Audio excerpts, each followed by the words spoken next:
Dear student, നമ്മൾ business റെഗുലേഷൻ്റെ അവസാനത്തെ മൊഡ്യൂളിലാണ് നിൽക്കുന്നത്. ഇതിൽ നമുക്ക് പ്രധാനമായിട്ടും രണ്ട് ആക്റ്റുകളാണ് പഠിക്കാനുള്ളത്. കോമ്പറ്റീഷൻ ആക്റ്റും റൈറ്റ് ടു ഇൻഫർമേഷൻ ആക്റ്റും. കോമ്പറ്റീഷൻ ആക്ടിൻ്റെ വർഷം 2002 ആണ്. റൈറ്റ് ടു ഇൻഫർമേഷൻ ആക്ടിൻ്റെ വർഷം 2005 ആണ്. ഇന്ന് നമ്മളിവിടെ പഠിക്കാൻ പോകുന്നത് കോമ്പറ്റീഷൻ ആക്ട് എന്താണ്, അതിൻ്റെ ഒബ്ജക്റ്റീവ്സ്, ഈ രണ്ട് കാര്യങ്ങൾ മാത്രമാണ് പറയുന്നത്. അതിൽ ആദ്യമായിട്ട് എന്താണ് കോമ്പറ്റീഷൻ? നമ്മൾക്കറിയാം, ഈ ഒരു പാര കൊണ്ട് അർത്ഥമാക്കുന്നത് ഇത്രയേ ഉള്ളൂ. ഒരു എക്കണോമിയിൽ, നമ്മുടെ ഒരു എക്കണോമിയിൽ ഒരു കോമ്പറ്റീഷൻ വന്നു കഴിഞ്ഞാൽ, കമ്പനികൾ തമ്മിൽ മത്സരങ്ങൾ വന്നാൽ മാത്രമാണ് കസ്റ്റമേഴ്സിന് ബെനിഫിറ്റ്. കാരണം അവർക്ക് എന്താണ്, ഒരു കമ്പനിക്ക് അവരുടെ പ്രൊഡക്റ്റ് ഏറ്റവും കൂടുതൽ വിറ്റ് പോകണം. അവരെന്ത് ചെയ്യും? കസ്റ്റമേഴ്സിനെ അട്രാക്റ്റ് ചെയ്യാൻ പലതരത്തിലുള്ള സ്ട്രാറ്റജീസും അവർ അഡാപ്റ്റ് ചെയ്യും. അപ്പോൾ ആരാണ് ഏറ്റവും കൂടുതൽ കസ്റ്റമേഴ്സിനെ അട്രാക്റ്റ് ചെയ്യുന്നത്, അവർക്കിടയിലൊരു മത്സരം വരും. അപ്പോൾ അവരെന്തായിരിക്കും, അവരുടെ പ്രൊഡക്റ്റ് തമ്മിലുള്ള ഫീച്ചേഴ്സ് തമ്മിലൊരു കോമ്പറ്റീഷൻ വരും. അപ്പോൾ നമ്മളത് രണ്ടും കമ്പയർ ചെയ്തിട്ടായിരിക്കും ഒരു കസ്റ്റമർ അത് വാങ്ങുക.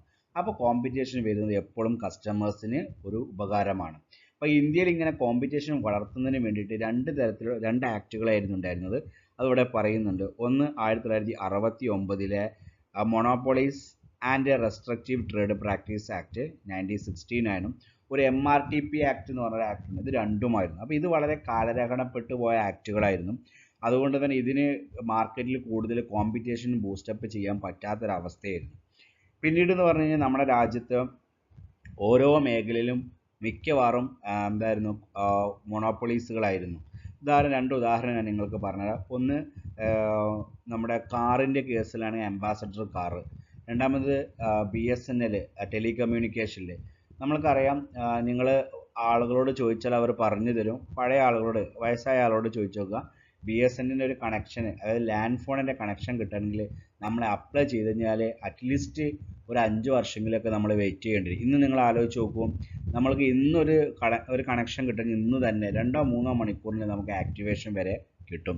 അപ്പോൾ നിങ്ങൾ ആലോചിച്ചു, ഇതൊക്കെ കോമ്പറ്റീഷൻ്റെ ഭാഗമാണ് കുറേ കമ്പനികൾ വന്നത്. അപ്പോൾ ഇങ്ങനെ കൊണ്ടുവരാനുള്ളൊരു കാരണം 91 നമ്മുടെ അന്നത്തെ ധനമന്ത്രിയായിരുന്ന മൻമോഹൻ സിംഗ്, അന്നത്തെ പ്രധാനമന്ത്രി ആരായിരുന്നു?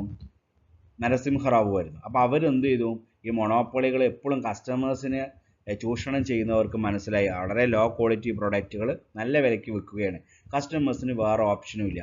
അപ്പോൾ നമ്മുടെ രാജ്യത്ത് എന്ത് ചെയ്തു? സ്വകാര്യ വ്യക്തികൾക്കും അതുപോലെ തന്നെ പുതിയ കമ്പനികൾക്കൊക്കെ വരാനുള്ള അവസരം കൊണ്ടുവന്നു. അതാണ് നിങ്ങൾ ചെറിയ ക്ലാസ്സിൽ നിങ്ങൾ +2 പഠിച്ചു കാണും, LPG, അതായത് ലിബറലൈസേഷൻ, ഗ്ലോബലൈസേഷൻ ആൻഡ് പ്രൈവറ്റൈസേഷൻ. ഇത് കൊണ്ടുവരികയും പുതിയ കമ്പനികൾ ഒരുപാടെണ്ണം മാർക്കറ്റിൽ വരികയും ചെയ്തു. അപ്പോൾ അവർ തമ്മിൽ എന്ത് ചെയ്തു? മത്സരം വന്നു. അപ്പോൾ മത്സരം വരുമ്പോൾ അതിൻ്റെ ബെനിഫിറ്റ് ഡയറക്റ്റായിട്ട് കിട്ടുക ആർക്കാണ്? കസ്റ്റമേഴ്സിന് മാത്രമാണ്. അങ്ങനെ ഈ നമ്മുടെ രാജ്യത്തുള്ള ഇതിനെ ഒന്ന് പ്രൊമോട്ട് ചെയ്യാനുള്ള ആക്ട് രണ്ടായിരുന്നു. ഇത് രണ്ടും ഒബ്സലേറ്റഡ് ആണ്, പഴകിയതാണ്. അങ്ങനെ 99 അന്ന് ഇന്ത്യയുടെ പ്രധാനമന്ത്രി AB വാജ്പേയി ആയിരുന്നു. അന്നത്തെ ധനമന്ത്രി, എൻ്റെ ഓർമ്മ ശരിയാണ്, യശ്വന്ത് സിംഗ് എന്ന് പറയുന്ന ഒരാളായിരുന്നു. ഇവരെന്ത് ചെയ്തു? ഒരു കമ്മിറ്റിയെ നിയമിച്ചു 99. അത് 2002 അതിന് റിപ്പോർട്ട് നൽകി. ഈ റിപ്പോർട്ട് നൽകിയിട്ട് ആ ഒരു ബില്ല് നമ്മൾ കൊണ്ടുവരണം, കോമ്പറ്റീഷൻ എന്ത് ചെയ്യണം? ബൂസ്റ്റപ്പ് ചെയ്യാനുള്ളത്. അപ്പോൾ കോമ്പറ്റീഷൻ ബൂസ്റ്റപ്പ് ചെയ്യുമ്പോഴാണ് ആർക്ക് ഉപകാരം കിട്ടുക? കസ്റ്റമേഴ്സിന് ഉപകാരം കിട്ടുകയുള്ളൂ. നോക്കുക, അങ്ങനെയാണ് അതിൻ്റെ നമ്മളെ ഈ ആക്ടിൻ്റെ മീനിങ് എന്താണെന്ന് പറയുന്നത്. ഇവിടെ തൊട്ട് നിങ്ങൾ നോട്ട് ചെയ്താൽ മതി. ശരിക്കും നോക്കുക, അത് competition act 2002 state that an Indian traders must not to do any activity for promoting the monopoly. They will do any activity in the form of production, distribution, price fixation for increasing monopoly, and this will be against this act and will be void. This act is very helpful for increasing good competition in Indian economy. Indian എക്കണോമിയിൽ നല്ല healthy ആയിട്ടുള്ള competition കമ്പനികൾ തമ്മിൽ നടത്തുക, അതിൻ്റെ നല്ല പോസിറ്റീവായിട്ടുള്ള result കസ്റ്റമറിന് കിട്ടുക. ഇത് കിട്ടാൻ വേണ്ടിയിട്ട് കമ്പനികൾ എന്ത് ചെയ്യാൻ പാടില്ല? മൊണോപ്പൊളി ആകാൻ, ഇപ്പോൾ ഒരു 3 കമ്പനി ഉണ്ടെങ്കിൽ അവർ തമ്മിലൊന്ന് ഒരു സംഘടന ഉണ്ടാക്കിയാൽ മതി, പ്രൈസ് ഫിക്സേഷനും പ്രൊഡക്ഷനും ഒക്കെ. അപ്പോൾ അവർ തമ്മിൽ തമ്മിലുള്ള കോമ്പറ്റീഷൻ കുറഞ്ഞു കഴിഞ്ഞാൽ അത് നേരിട്ട് ബാധിക്കുന്ന ആർക്കായിരിക്കും? കസ്റ്റമേഴ്സിന്. അതുകൊണ്ട് തന്നെ അവരെ ഒരുമിക്കാത്ത രീതിയിലുള്ള, അവരെ ഒരുമിക്കാൻ സാധിക്കാത്ത രീതിയാണ് ഈ ആക്ടിൻ്റെ ഏറ്റവും വലിയ പ്രത്യേകത. നമ്മുടെ രാജ്യത്ത് 2-3 കമ്പനികളുണ്ടെങ്കിൽ അവർ പ്രൊഡക്റ്റിൻ്റെ പ്രൈസ് ഫിക്സ് ചെയ്യുന്നതിലും അതുപോലെ തന്നെ പ്രൊഡക്ഷനിലൊക്കെ ഒരേ രീതിയിലേക്ക് നീങ്ങിക്കഴിഞ്ഞാൽ മത്സരം കുറയും. അതിൻ്റെ ഫലമായി അത് ബാഡായിട്ട് എഫക്റ്റ് ചെയ്യൽ ആർക്കായിരിക്കും? നമ്മുടെ കസ്റ്റമേഴ്സിനായിരിക്കും. അപ്പോൾ ഈ ആക്ട് പ്രധാനമായിട്ട് കമ്പനികൾക്കിടയിലുള്ള മത്സരത്തിനെ പ്രൊമോട്ട് ചെയ്യുക, അല്ലാതെ മൊണോപ്പൊളി അല്ല. മൊണോപ്പൊളിയെ പ്രൊമോട്ട് ചെയ്യാൻ താല്പര്യപ്പെടൽ കമ്പനികളായിരിക്കും. കമ്പനികൾക്ക് ഒരിക്കലും പരസ്പരം മത്സരിക്കണം എന്നൊരാഗ്രഹം മേ ബി ഉണ്ടാവില്ല. മത്സരിക്കുമ്പോൾ അവർക്ക് കൂടുതൽ അഡ്വർടൈസ്മെൻറ്റ്, കൂടുതൽ ഓഫേഴ്സ് ഒക്കെ കൊടുക്കേണ്ടി വരും. അവർക്കതിൽ എക്സ്പെൻസീവാണ്. അപ്പോൾ അതുകൊണ്ട് തന്നെ അതിലേക്ക് ഒരു അല്ലാതെ തുനിയില്ല. അതിനാണ് നമ്മൾ എന്ത് ചെയ്യുന്നത്? കോമ്പറ്റീഷൻ ആക്ട് കൊണ്ടുവരുന്നത്.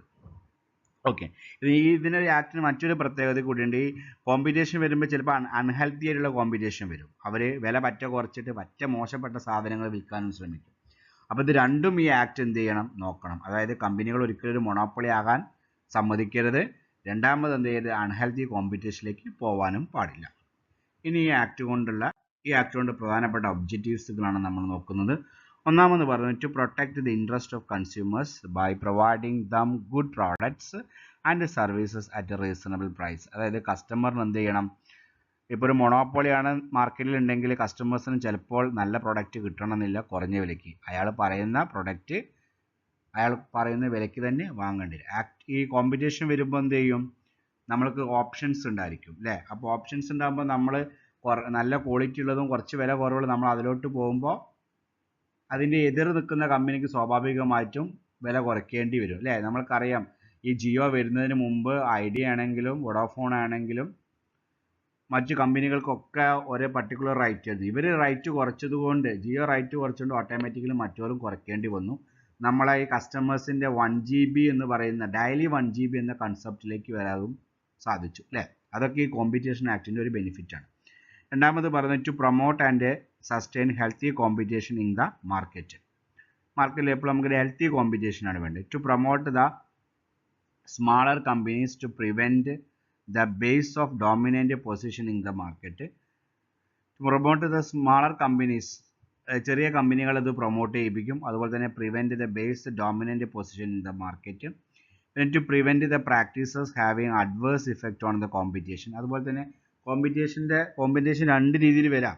ഒന്ന് കസ്റ്റമേഴ്സിന് ഗുണകരമാവും, പിന്നെ ഈ കമ്പനികൾ പരസ്പരം വലിയ ഒരു കോമ്പറ്റീഷനിലേക്ക് ചെല്ലുമ്പോൾ അവർ പ്രൊഡക്റ്റ് തന്നെ അതിൻ്റെ ക്വാളിറ്റിയിലും വിലയിലൊക്കെ ചിലപ്പോൾ ചില പരിപാടികൾ ചെയ്യും. അതും കസ്റ്റമേഴ്സിന് മോശമായി ബാധിക്കും. അതും ഈ ആക്ട് മോണിറ്റർ ചെയ്യും. ഓക്കെ, പിന്നെ പറയുന്നത് to ensure the freedom of trade carried by a participant in the market.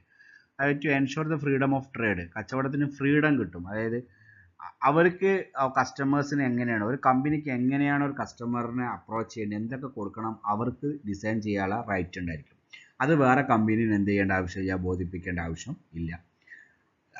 മനസ്സിലായില്ല? അതൊരു പോയിന്റാണ്. പിന്നെ പറഞ്ഞു to promote a fair and healthy competition in the world. നല്ല രീതിയിലുള്ള ആ ഒരു കോമ്പറ്റീഷനാണ് ഈ ആക്ട് എന്ത് ചെയ്യുന്നത്? പ്രതിദാനം ചെയ്യുന്നത്. പിന്നെ പറയുന്നത് establishment on the competition commission in India. ഇന്ത്യയിൽ ഒരു കോമ്പറ്റീഷൻ കമ്മീഷൻ എന്ത് ചെയ്തു? എസ്റ്റാബ്ലിഷ് ചെയ്തു. ബാക്കി നമുക്ക് അടുത്ത ക്ലാസ്സിൽ പറയാം. ഇപ്പോൾ നിങ്ങൾക്കൊരു ഐഡിയ കിട്ടിക്കണം. ഐഡിയ ഇത്രയേ ഉള്ളൂ പറയുന്നത്. രാജ്യത്ത് കോമ്പറ്റീഷൻ വരുമ്പോഴാണ് കസ്റ്റമേഴ്സിന് ബെനിഫിറ്റ് ഉണ്ടാകുന്നത്. ആ കോമ്പറ്റീഷൻ എപ്പോഴും ഒരു ഹെൽത്തി കോമ്പറ്റീഷൻ ആയിരിക്കണം, അല്ലാതെ ഒരു അൺഹെൽത്തി കോമ്പറ്റീഷനിലേക്ക് പോകാനും പാടില്ല. കമ്പനികൾ ഒരിക്കലും മൊണോപ്പൊളി ആവരുത്. മൊണോപ്പൊളി ആയി കഴിഞ്ഞാലുള്ളൊരു പ്രശ്നം, കസ്റ്റമേഴ്സ് പിന്നെ അവർ പറയുന്നത് കേൾക്കേണ്ടി വരും. നമ്മൾക്ക് വേണ്ടത് എന്താണ്? കൂടുതൽ ഓപ്ഷൻസുകളാണ് വേണ്ടത്.